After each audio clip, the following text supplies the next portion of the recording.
Hi everyone, this is Charlie Veitch for the Love Police. I've moved to Cambridge now. This is my backyard. A lot of crazy shit happening recently. Well, first one is the miners down the Chilean well. Well, miners don't go down the well, down the mine, and they got trapped. Was it 69 days? 33 miners came out on October the 13th, which is the same day that NORAD officer said there would be partial UFO disclosure, and we saw some crazy shit above New York. Whew. I've spent the last 4 days in hospital with a bad back, and they don't know what it is. My suspicions are it's a reptilian snake which wound itself down the bottom of my spine near my lower chakra at the age of 15 in a kind of crazy lucid dream I had, which merged into reality. But the doctors tell me it's a kind of sprained disc at the bottom of the spine. Very painful, very sore. Check out my medical tag. See, I've been in a Cambridge hospital doing a lot of thinking because there's not much else to do in hospital. And yeah, perhaps I was a bit wrong about technology. Been thinking a lot about technology, the goddess versus the machine, whether it's actually technology which is the problem, or whether it's the intentions behind the said technologies. And of course, it seems so obvious now, so obvious.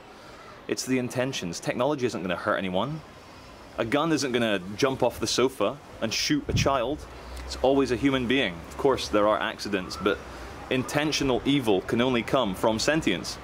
So is sentience evil? No. Sentience is the will of animation. The animation is the movement of from A to B, or cause and effect, and we label it good or evil according to our prejudices or our morality, be they right or wrong. Yeah, technology saved my ass in hospital. I've had an MRI scan, I've had tubes inside me, I've had x-rays, I've had doctors using all sorts of special devices to measure my blood, my shit, my temperature, have a look in my eyes, and so forth. And I asked the doctor, I said, how would an indigenous tribal person have survived this without all this medical care? And they said, well, they probably wouldn't. They wouldn't be walking right now. And here I am, walking, alive. Yeah, so the house I moved into is number 33, and as soon as I moved to Cambridge, I'm unable to walk with a bad back. Something's happening inside me, but it's getting better now. It's getting a lot better. So I just want to rant, really, have a good rant, because I think anyone right now at this stage in life, at this stage of our human experience, is overclocked apes spinning around in a cosmic ball of dust at 25,000 miles per hour, 1 revolution per day. I can't see why anyone wouldn't be a kind of resistance fighter right now. And I don't mean fighter as in going and blowing up schools or blowing the shit out of government buildings or shooting people. I mean fighter as in fighting for justice, as in doing what's right. Because there's so many of you who watch this who just have, matrix jobs, and you contribute to the system, you keep the hierarchies going, and then you have your little outlet of revolutionary fervor where you log on to We Are Change or the Love Police or Alex Jones every day, and you go, yeah, go on you guys. Well, it can't just be these guys doing it. Everyone's got to do it. And I'm just so pissed off at all the love and light that still goes on around the internet, the meaningless term love and light, And I just watched a video from someone I really respect on YouTube, someone who, I really respect, and all they were saying was, what you resist persists, what you fight you become, what you fight you become, what you resist persists. So a woman who fights off her rapist, does she become the rapist? A small tribal group of men who stop a kind of aggressive group of other tribal men coming in there to pillage and rape their daughters, are they as bad as the offensive group? People fail to see this distinction between offense and self-defense, and it's very annoying. There's a massive difference between being murderous and offensive and defending your family using force. Massive difference. So you don't become what you fight. It's the most ridiculous thing. Yeah, there is something in quantum physics and the quantum reality of the multiple universes in this holographic digital world we have, that if you give attention towards something, that thing will manifest more. Like, that's obvious. When you think very hard about something, when something's on your mind, you'll see the synchronicities appearing and you'll see these things start to appear. But you do not become what you fight. That's ridiculous. There are challenges in this world. People fight cancer, they fight rapists, they fight murderers, they fight each other, they have conflicts. It's a world of conflicts, and you don't become what you fight.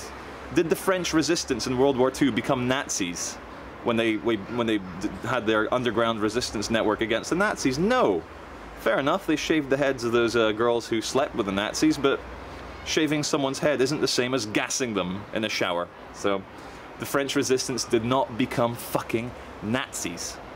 So you don't become what you fight. So as soon as we get this idea out of our head, there's so many love and light people online who are suffering from Stockholm syndrome, where they want to ignore the fact that evil exists, and they go, no, no, no, evil doesn't exist, it's merely projection of our perception and so forth. These people are just misguided, they're not bad. No, fuck you. There are bad people, and they're doing some very, very bad things. And get your head out of the fucking sand.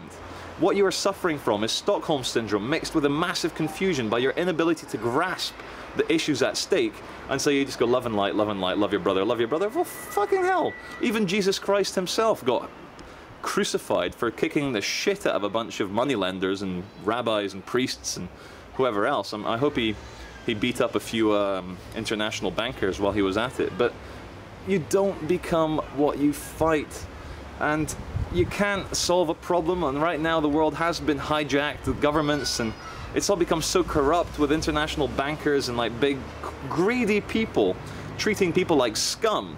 And it's not even a conspiracy theory anymore that they're poisoning and dehumanizing and bombing and kind of dumbing down society so much. And it's so obvious why they're doing it, because they use social Darwinist theory, social Darwinism, which says that they're at the top, they're the elites, their families did better, so they are in charge and they can judge how society should run. And they're shit scared, because we can and we will mount a massive expedition which will send these people back to hell where they came from. But they know that if they can keep us separate, docile, stupid, ignorant, and interested in mainstream television and pizza and just alcohol, that we will not be a threat. So don't come at me with your love and light, we become what we fight, because we don't become what we fight. The Love Police is committed to fighting corruption, evil, stupidity, ignorance, greed, bullies, and we don't become those things when we fight it. Anyway, it's enough of my rant. 33 miners, house number 33, bad back 15 years ago, Kundalini snakes, and lots of love.